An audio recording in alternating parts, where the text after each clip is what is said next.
প্রজনন মৌসুম ও বর্ষার কারণে মাছের সরবরাহ কম থাকায় সাতক্ষীরার বাজারে বাড়তি দামে বিক্রি হচ্ছে সব ধরনের মাছ। কেজি প্রতি বিভিন্ন মাছের দাম বেড়েছে ৩০ থেকে ২০০ টাকা পর্যন্ত। এ বিষয়ে আরও বিস্তারিত জানাতে যুক্ত আছেন আহসান রাজীব। রাজীব, জানাবেন কোন মাছের দাম কেমন আর দাম বৃদ্ধি নিয়ে ক্রেতা বিক্রেতারা কি বলছেন?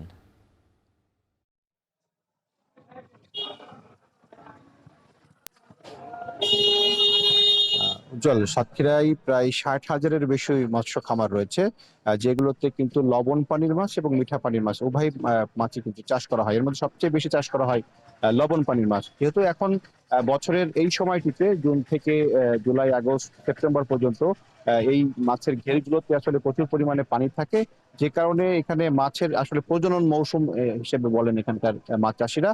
এই সময়টিতে মাছের পোনা ছাড়া হয় এবং মাছগুলো আস্তে আস্তে বড় হয়। তো এই কারণে মাছের সরবরাহ কিন্তু বাজারগুলোতে অনেক কম, কারণ সাতক্ষীরা থেকে দেশের বিভিন্ন অঞ্চলে প্রচুর পরিমাণে মাছ চলে যায়। একই সাথে ভারতে কিন্তু এখান থেকে মাছ রপ্তানি হয়ে থাকে। তবে এখন যেহেতু এই মৌসুমে বাজারে কিন্তু সব ধরনের মাছের সরবরাহই কম বলে বলছেন ব্যবসায়ীরা। আমরা বাজারে এসে যেটি দেখেছি, বর্তমানে সাতক্ষীরার যে বাজারগুলো রয়েছে এখানে আমরা দেখতে পেয়েছি যে এখানে পাঙাশ, ট্যাংরা এবং তেলাপিয়া, দেশি এবং বিদেশি মাগুর, এই মাছগুলো আসলে বেশি পাওয়া যাচ্ছে। অন্যান্য যে সমস্ত মাছ এখানে পাওয়া যায় সেটির পরিমাণ অনেক কম, বিশেষ করে রুই, কাতলা, মৃগেল, এই সমস্ত মাছের যে সরবরাহ যেমন কম, একই সাথে এখানে লবণ পানি যে মাছগুলো রয়েছে, ভেটকি, ভাঙান, এছাড়া সুন্দরবনের যে নদীর মাছগুলো রয়েছে সেগুলোও কিন্তু এখানে এখন কম, কারণ সুন্দরবনে ৩ মাসের নিষেধাজ্ঞা চলছে। আগামী ১ সেপ্টেম্বর থেকে সুন্দরবন কিন্তু উন্মুক্ত হবে, তখন কিছুটা মাছ এখানে সরবরাহ বাড়বে বলে এখানকার ব্যবসায়ীরা বলছেন। আর এই কারণেই কিন্তু এই বাজারে প্রতি কেজি মাছের দাম ৩০ টাকা থেকে শুরু করে ২০০ টাকা থেকে ২৫০ টাকা পর্যন্ত কেজি প্রতি প্রতি মাছের দাম কিন্তু বেড়েছে।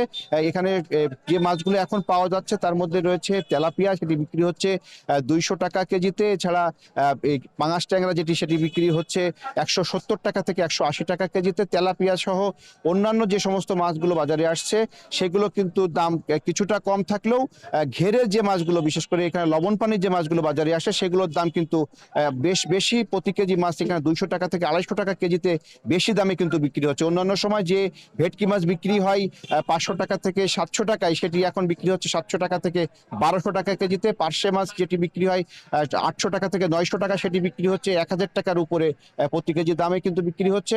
এছাড়া এইখানে অন্যান্য ভাঙান মাছ রয়েছে, এছাড়া নদীর যে সমস্ত মাছ রয়েছে সেই মাছগুলো কিন্তু প্রতি কেজিতে কিন্তু দাম ২০০ টাকা থেকে ২৫০ টাকা পর্যন্ত বৃদ্ধি পেয়েছে। তো এই মাছের সরবরাহ আগামী ২ থেকে ২.৫ মাস পরে কিছুটা স্বাভাবিক হতে পারে, এমন কথাই বলছেন ব্যবসায়ীরা, কারণ তখন মাছ কিন্তু শিকার বাড়বে নদী খালে। একই সাথে যে মাছের ঘেরগুলো রয়েছে সেখানে কিন্তু মাছ ধরা শুরু হবে, তখনই কিন্তু বাজারে মাছের দাম কমতে শুরু করবে বলে ব্যবসায়ীরা আমাদেরকে বলছেন। তো সব মিলিয়ে সাতক্ষীরা, সুলতানপুর বড়বাজার সহ সাতক্ষীরা যে সমস্ত পাইকারি মাছের বাজারগুলো রয়েছে সবগুলো বাজারেই কিন্তু আমরা ঘুরে দেখেছি যে বাজারে কিন্তু প্রচুর পরিমাণে মাছের সংকট রয়েছে, যেটি সংকট না কাটা পর্যন্ত বাজারে কিন্তু মাছের দাম কমবে না, এমন তথ্যই এখানকার ব্যবসায়ীরা দিচ্ছেন। তো এই ছিল আমার কাছে সাতক্ষীরা সুলতানপুর বড়বাজার থেকে মাছ বাজারের সবশেষ তথ্য। উজ্জ্বল। আহসান রাজীব জানাচ্ছিলেন সাতক্ষীরা থেকে মাছ বাজারের খবর।